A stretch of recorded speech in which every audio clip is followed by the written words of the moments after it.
Hello everybody, welcome back to the railway. Today you join me here on my workbench for another 5-minute review. This time it's of a classic Lima loco, and it is of course this. If you can't see very well, this is the Lima Class 50. This is a locomotive that is still quite well regarded today in terms of detail, and although it is a Lima loco, it is of course not too bad. It's one of their better ones in my opinion. Anyway, this version is 5007 Sir Edward Elgar in the GWR green. And I thought I would do a bit of a 5-minute review on it today. However, I should just add that I don't own this model. This has been lent to me, and I thought I would do a review of my own back as opposed to being told to or anything. So yeah, just a quick disclaimer at the start there. If I show you the end of the box, you can see that this is 205140, which is the Sir Edward Elgar Class 50, which is quite a nice livery. I do like it, to be honest.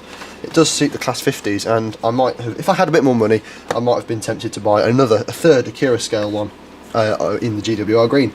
Anyway, there's nothing else to say on the box. We have this interesting illustration on the back there of what looks like, is that a crab, and I think they're known as Donald Duck locos, but I'm not too sure. Anyway, we shall get this out real quick. There's no detail pack or instructions with this one, although I do believe when new it would have had those. So what I'm going to do is I'm going to pop this out. I think straight away I can put my finger through the back there, but I can't, so I'll pull it out from the box instead. And this is quite tightly packed in here with this sort of polystyrene, well, sort of like, it was in the polystyrene tray with a sort of polystyrene wrap around it. And straight away you can tell that this is definitely one of Lima's better locos. But let's take it up onto the white background. We can take a closer look and see how good it is and compare how it compares to some of the newer locos. So here we are then up on the white background with Lima's GWR green Class 50, and this is an absolutely superb model even by today's standards. I have to say though, it isn't quite up to the level of detail that we are expecting from manufacturers such as Akira scale, though that is a given. After all, it is a Lima model. The level of detail though for a Lima model is pretty good. We do have these nice moulded grills on the side there, and these separately painted yet moulded door handles, which do look very, very good indeed. And of course we do have the underframe, which is always one of Lima's strong points in my opinion. We do have a nice detail on the bogies as well. Again, this is quite a good point for Lima. They were very, very good at this. We do have a few crests on the side here. We've got the BR crest and the shed code LA, which I believe stands for Legria Depot. I think that's how you pronounce it. I'm not too sure. And of course we do have these body side windows. However, in true Lima style, these haven't been flush glazed. Though that's not to say they look particularly terrible. They do look pretty good in my opinion. And underneath that we do have this Sir Edward Elgar crest, and beneath that the Great Western Railway crest too, along with this interesting lining down the body side. There's no cantrail stripe on this either, which is a bit of a glaring omission, though I do believe this might be accurate for one or two liveries on the Class 50. At the end we have these GWR style number plates, 50007 there, and underneath that we do have a tops box, even though that isn't necessarily readable.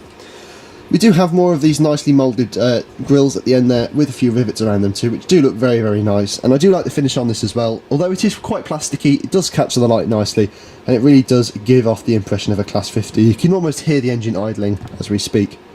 Up on top we do have this grill. This is neatly moulded, and it does look really, really good. This is again one of Lima's strong points in my opinion. You can see just how good that looks, even though that is moulded. We do have down here though these quite noticeable body mounting clips underneath the doors.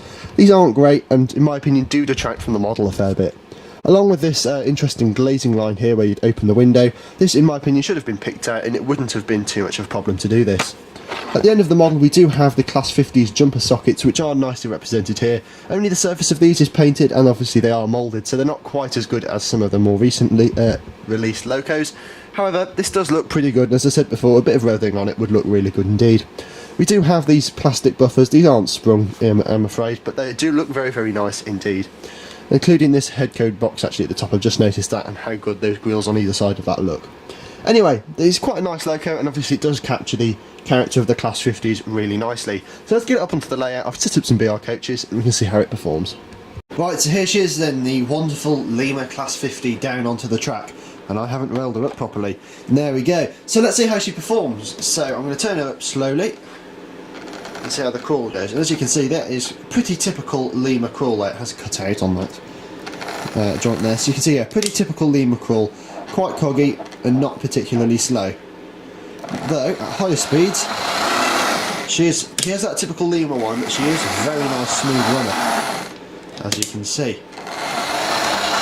So, I've got out of shot, since she's a BR loco, I've got some Airfix, I think they're BR Mark 2Ds. So let's give her a little power couple up to them and send off around the layout.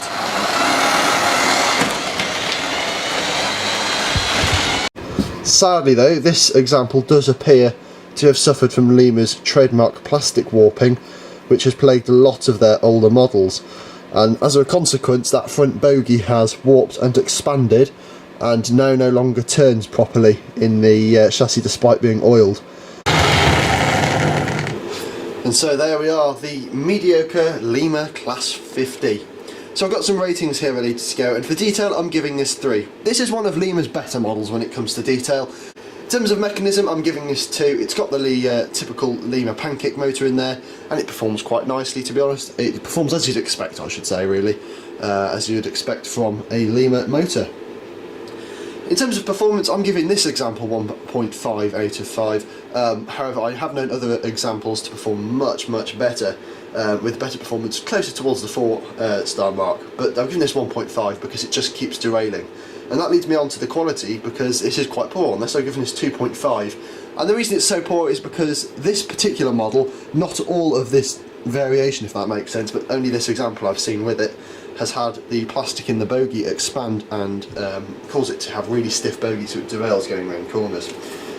And in terms of value, you can pick these up. They're slightly more expensive than other Lima locos that you can buy, but these come around £40 mark. So for that, I've given it 3. But you know, they are pretty decent models. They're not bad. They're more or less what you can expect from a Lima loco.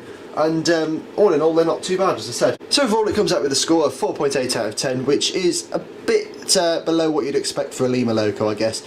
But as I said, at the end of the day, they're not too bad. Anyway, I hope you guys have enjoyed this 5-minute review. As always, if you have, don't forget to leave a like, comment down below, share and subscribe. I'll be back pretty soon with some more 5-minute reviews content. Until then, bye for now.